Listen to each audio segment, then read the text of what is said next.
Hi, I'm Reverend Eric Ovid Donaldson, Senior Minister at Unity Christian Church in Memphis, Tennessee, with a daily word for October the 12th, 2011.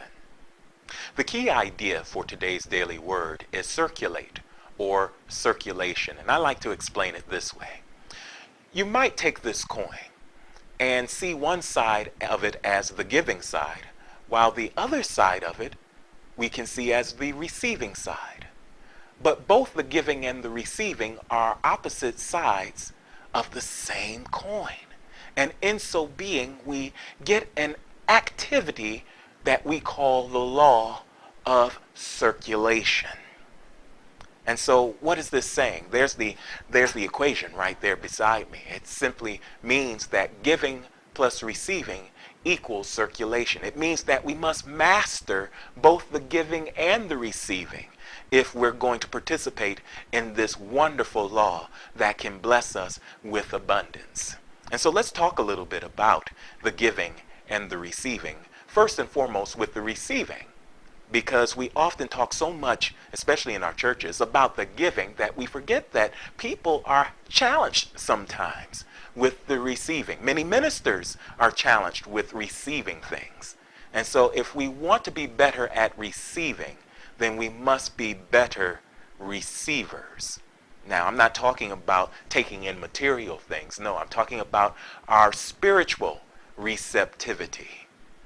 You see, just like a television or a radio has the capacity to take in those waves, radio waves, television waves, and then transform them into what we hear and what we see, so too are we so marvelously made that we can tune into the divine and be divinely guided, instructed, directed into the path that we should take.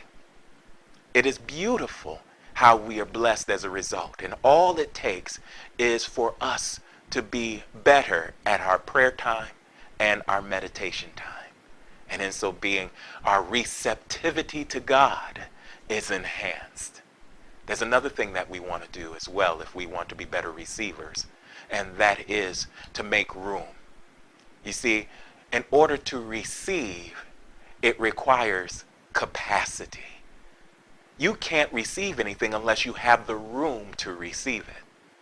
And therefore, capacity is important, not just materialistically or on the physical plane, which is so true.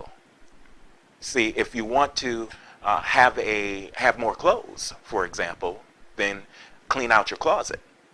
If you want to have a car, then take some time to clean out the garage. Make room for that which you want. The same thing is true spiritually. How often do we have things in our closets spiritually that we know that we should have released years ago? Bitterness, angst, unforgiveness. And we're just holding on to it. And because we're holding on to those things, we aren't available to receive the good that awaits us. And so we must make room. We must have better capacity. Now, spiritually, I call that consciousness. Consciousness is capacity. We can see through Jesus that he had an amazing high level of consciousness. What is consciousness? Consciousness is our awareness of all that we are in spirit. Clearly, he saw himself as one with the divine. And because you are a child of God, you too have that same capacity. But the question is, to what degree are you aware that you are one with the Spirit? And it is to that degree that you will develop the capacity to receive the good that God has in store for you. Now let's talk about the giving side of the coin.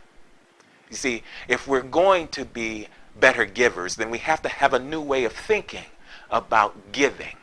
We have to be cheerful givers, and therefore I see giving as gifting. And I heard something this weekend at the Unity Village Chapel where Reverend Erin McCabe was ministering to me. She said something absolutely profound. And she said, someone said it to her, she said it to us, and now I'm going to share it with you. Your gift is not yours not to give. Did you get that? Your gift is not yours not to give. First of all, the giving requires something that you have that has been gifted to you. It is your gift. Whether it's something material or something spiritual, whether it is financial, whether it is a gift of your time, a gift of your efforts. It has been given to you by God through the life that you possess. And furthermore, it is not yours to hoard, but it is yours to offer. And in the offering, you activate the law of circulation. And then whatever you give will be given back to you. Pressed down, shaken together, and running over. And so, don't just be a giver. Be the gift. And watch how increasingly blessed you'll become. Do you want to know more about circulation and the law that is activated through your giving and receiving? Then go to www.dailyword.com and read today's Daily Word installment. It will bless you. And while you're at it, go to www.unitychristianchurch.us. There's a link right there beside my image. Click on it and subscribe to this commentary. If you're already subscribed, then there's a button for you as well. It's right below my image. Click on it. It says forward video. Click on that button and share this moment with a friend or two. God bless you, and may you live in complete abundance.